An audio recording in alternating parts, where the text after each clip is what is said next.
E aí, povo, beleza? Estamos aqui em mais um vídeo do quadro Ministrando e vamos falar sobre graça. Então, a gente vai falar sobre a graça, a verdade da graça, a partir de duas perspectivas bem distintas que as pessoas podem ter. E partindo desse ponto, a gente vai estar falando sobre essas duas perspectivas da graça, né? Que a graça, ela é graça, não existe uma denominação dela. Porém, existe uma perspectiva que você pode estar olhando para ela. Na verdade, duas perspectivas, né? Você pode estar olhando para a graça por meio da perspectiva da graça barata, ou você pode estar olhando para a graça por meio da perspectiva da graça preciosa. E são esses dois pontos de vista, essas duas óticas aí que fazem as pessoas agirem, falarem e atuarem de formas bem diferentes e bem distintas para o mundo. Mas antes da gente partir e saber a diferença de cada perspectiva, a gente precisa entender o que é graça, né?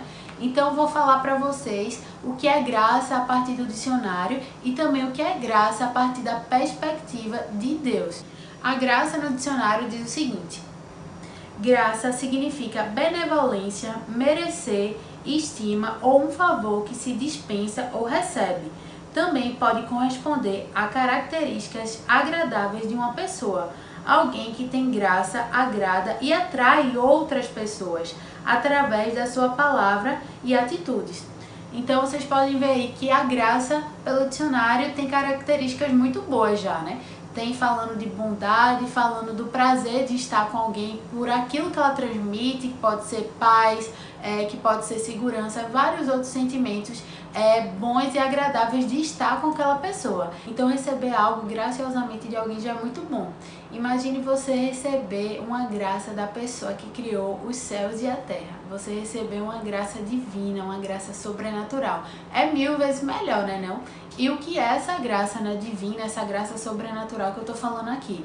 Então, quando Jesus ele veio aqui para a Terra, ele veio como um homem encarnado, né? Então, ele sentiu tudo que nós humanos a gente sente. Então, dor, felicidade, alegria, todos os nossos sentimentos humanos Jesus sentiu aqui. É justamente por isso que a gente não pode dizer que ele veio aqui como um Deus, e sim como um homem de carne e osso, né?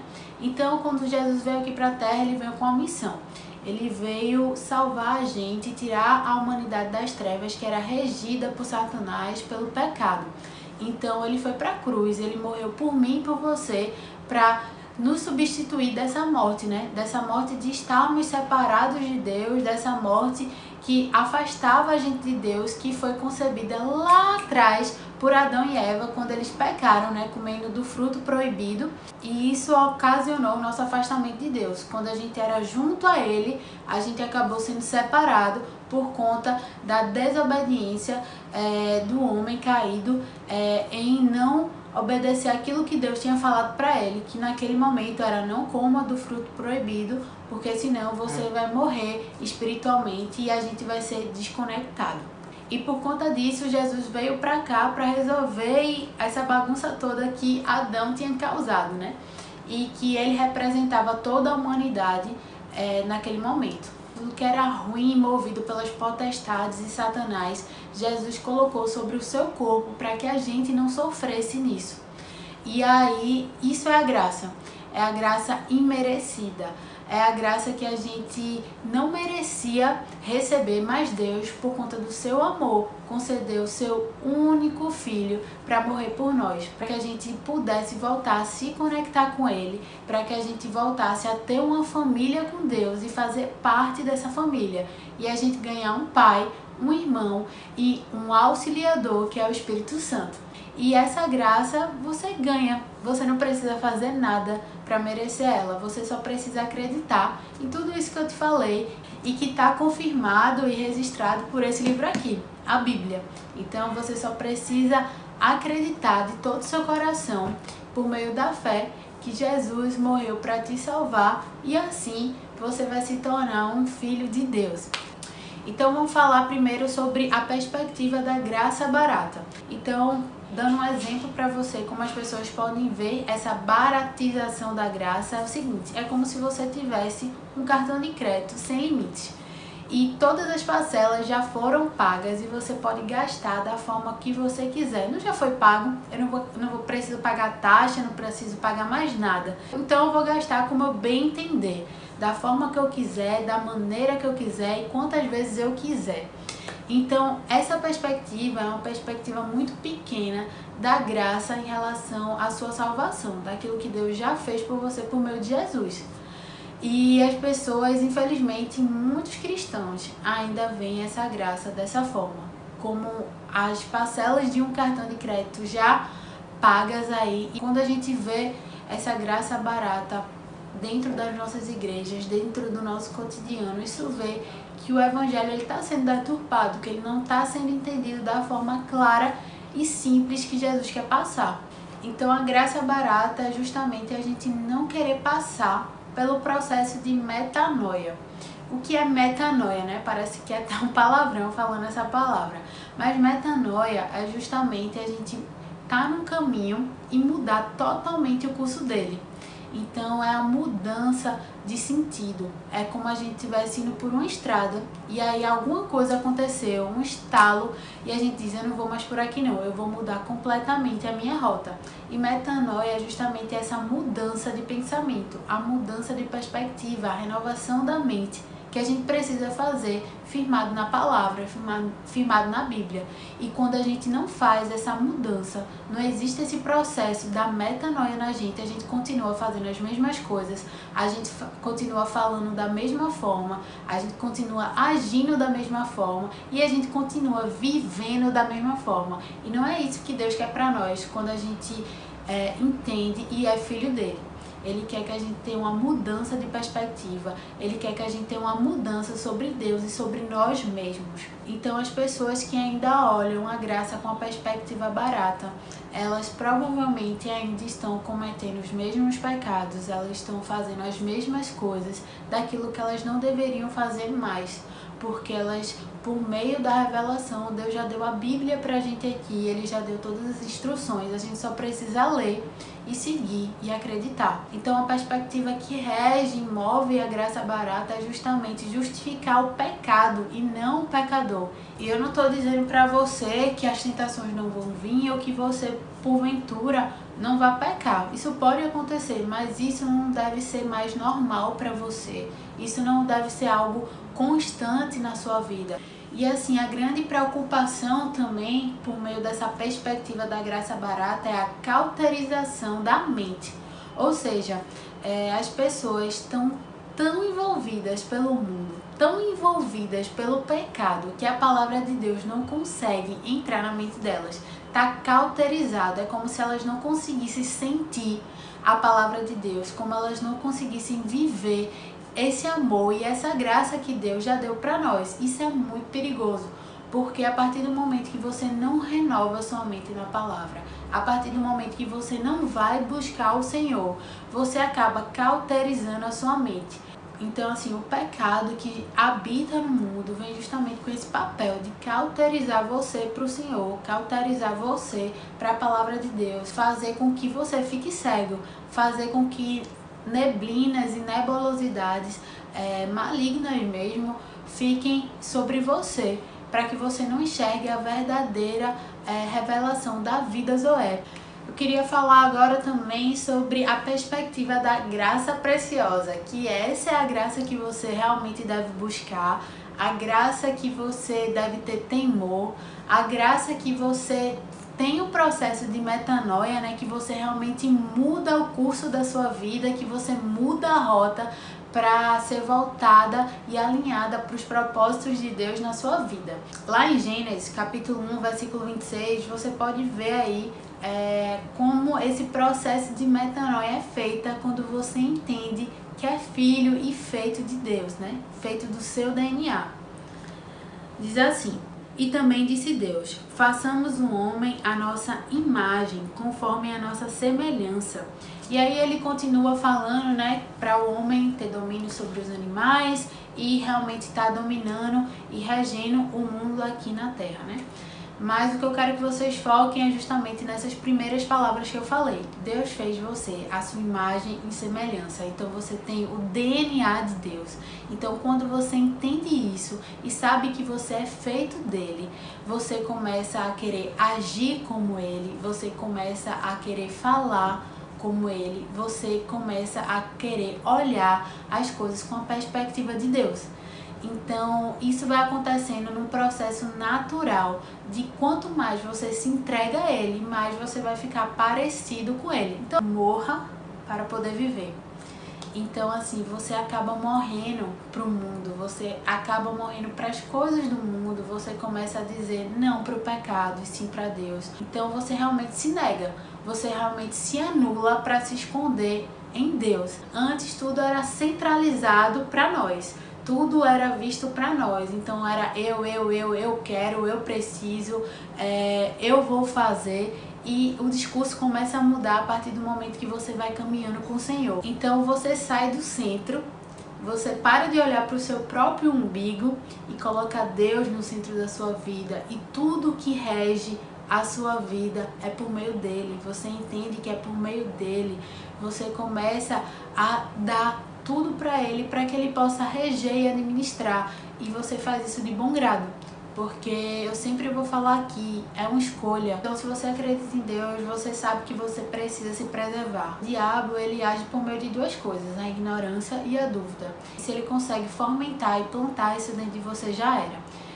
Você está dando porta e está dando legalidade para que ele comece a armar estratégias para tentar te derrubar, te atacar e principalmente te afastar de Deus.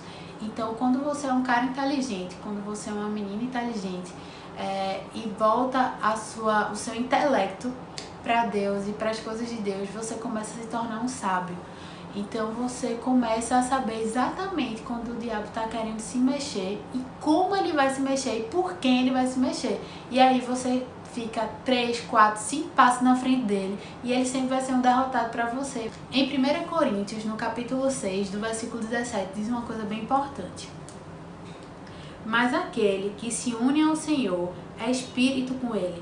Então ser cristão não é apenas dizer sim para Jesus, é ter o Espírito de Deus habitando dentro de nós, o próprio Deus habitando dentro de nós. Então passamos a ser um ser espiritual que tem um corpo, que mora dentro de um corpo físico, né, carne e osso, mas que é espírito com Deus, que tem o DNA de Deus. Para você encontrar o seu caminho realmente da salvação, só existe um. Não existe alternativas, ramificações, atalhos para isso. Só existe um único caminho que se chama Jesus Cristo. E é por meio da Bíblia, né, que eu vou mostrar para você como as pessoas encontram esse único caminho, como as pessoas são conduzidas por esse único caminho. Então lá no Evangelho de João, no capítulo 14, no versículo 6, Jesus diz o seguinte: Respondeu-lhe Jesus: Eu sou o caminho, a verdade e a vida. Ninguém vem ao Pai senão por mim. Conhecendo Jesus, você conhece a Deus. E conhecendo a Deus, você precisa estar em Jesus. Porque eles são unidos, eles são um só, eles são interligados por meio da Trindade. Então, continuando no mesmo capítulo, né, de João 14, você vai lá, dá um pulo aí para o versículo 16. E eu rogarei ao Pai, e ele vos dará outro Consolador, a fim de que esteja para sempre convosco. Então, assim, é Jesus falando com os discípulos, né, que quando ele fosse se sentar agora à direita do Pai, lá nos céus, Jesus ele ia estar intercedendo por nós, mas que a gente não ia ficar sozinho aqui na terra. A gente ia ganhar um Consolador, um guia, um conselheiro, que é o Espírito Santo. Então, é por isso que Deus habita dentro de nós, por meio desse Espírito Santo. Então, temos Deus dentro de nós, junto com Jesus também. Então, quanto mais a gente se aprofunda nele, se aprofunda na palavra, a gente tem cada vez nítido esse testemunho interior que é dado pelo Espírito Santo para que a gente possa se conectar e falar com o próprio Deus, por meio do Espírito. Depois você dá um pulo aí para o mesmo capítulo, mas para o versículo 21 do livro de João. Aquele que tem os meus mandamentos e os guarda, esse é o que me ama. Aquele que me ama será amado por meu Pai, e eu também o amarei e me manifestarei a ele. Então, quando você está conectado ao Senhor, automaticamente você é amado pelo Pai e pelo Filho. Então, Ele vai se manifestar para você por meio da sua oração, por meio da sua comunhão com o Senhor, mas também por você, Ele vai ser manifestado para as outras pessoas. E eu acredito, que o melhor elogio que um cristão pode ter é quando alguém olha para você e diz: você é a cara do Pai. Porque as pessoas conseguem ver Deus através de você. E eu acredito também que o pior ofensa que um cristão deve receber assim, realmente é: você é crente? Tipo, sabe? Você acredita em Deus porque você não conseguiu passar para as pessoas que Deus habita dentro de você. Claro que você tem que ter sabedoria e filtrar se aquele comentário foi feito de forma para te atingir, realmente para te humilhar, para te colocar para baixo, sabe? Porque a gente sabe que tem pessoas assim que querem atingir a gente a todo custo, e principalmente quando você está no caminho do Senhor, você vai ouvir muitas críticas, vai ser perseguido, porque o próprio Jesus foi, quem dirá a gente, né? Se você receber uma crítica de uma pessoa que está fazendo aquilo construtivamente, você tem que parar e pensar: poxa, será que minhas atitudes, as coisas que eu falo realmente estão condizendo com o que o Senhor prega, o que o Senhor diz e o que o Senhor ensina pra gente? Se não tiver, há tempo de se arrepender, se arrependa, não peques mais e segue em frente, sabe? Muda aquilo ali, melhora, se edifica na palavra, se edifica no Senhor e segue a tua vida junto a Ele. Então você precisa estar atento para ver se você realmente está sendo um portal dos céus aqui na terra, se Deus está manifestando por você. Isso é feito pelos bons frutos também. As pessoas podem ver você pelo aquilo que você simplesmente é. Você não precisa estar falando pro mundo que é cristão, você não precisa estar botando uma plaquinha: olha pra mim, eu sou filho de Deus. Não, simplesmente por você ser, por Deus já estar dentro de você, isso vai ser manifestado naturalmente para as pessoas. Elas naturalmente vão saber: aquele menino ali é cristão, aquela menina ali é cristã, aquela pessoa ali tem Deus dentro dela, ela me transmite uma paz, ela transmite sabedoria, ela me transmite refrigério. Então, coisas que são proporcionadas pelo Espírito de Deus vão ser exaladas por meio da sua vida, por meio das suas atitudes, e naturalmente, não é forçadamente, as pessoas vão ver isso dentro de você. E ser discípulo de Deus é você viver radicalmente contra o mundo, contra aquilo que o mundo prega por aí, por meio da globalização, por meio das mídias sociais, por meio do pecado. Então, você ser cristão é realmente ir ao contrário à rota que o mundo vai. É realmente você desviar e pegar o caminho oposto, por N coisas, né? Então, muitas coisas que o mundo fala vão se chocar com o que Deus fala, e isso vai gerar conflitos que você vai conseguir superar e vai conseguir passar por meio da revelação da palavra e da sua comunhão com o Senhor. Ou você está no mundo ou você está em Deus, não existe meio termo. Deus não gosta daquele cristão que é morno. A palavra mesmo diz, ele prefere vomitar. Porque você precisa ter uma decisão, você precisa se posicionar e permanecer naquilo que você acredita. Então, se você está para o mundo, assuma, seja honesto com você mesmo e com os outros que você está no mundo. E se você está com Deus, a mesma coisa, tenha a mesma postura, seja honesto com você mesmo e com as pessoas que você está com Deus. Então, são duas realidades diferentes, são duas perspectivas diferentes. E aí, isso permeia comportamentos, atitudes e falas completamente diferentes. Porque você ou vai estar na perspectiva do mundo, ou você vai estar na perspectiva de Deus. Então é isso, galera. Espero que vocês tenham gostado desse vídeo. Fiquem firmes na palavra de Deus, se edifique e se posicione nela. E saiba que tudo na sua vida, para você ser regido e movido, você precisa ter um posicionamento, você precisa ter uma verdade e você precisa ter um sentido para a sua vida seguir aqui. E eu espero realmente que esse sentido, esse motivo seja Jesus Cristo, seja Deus, né? Então é isso. Deus abençoe você e até a próxima.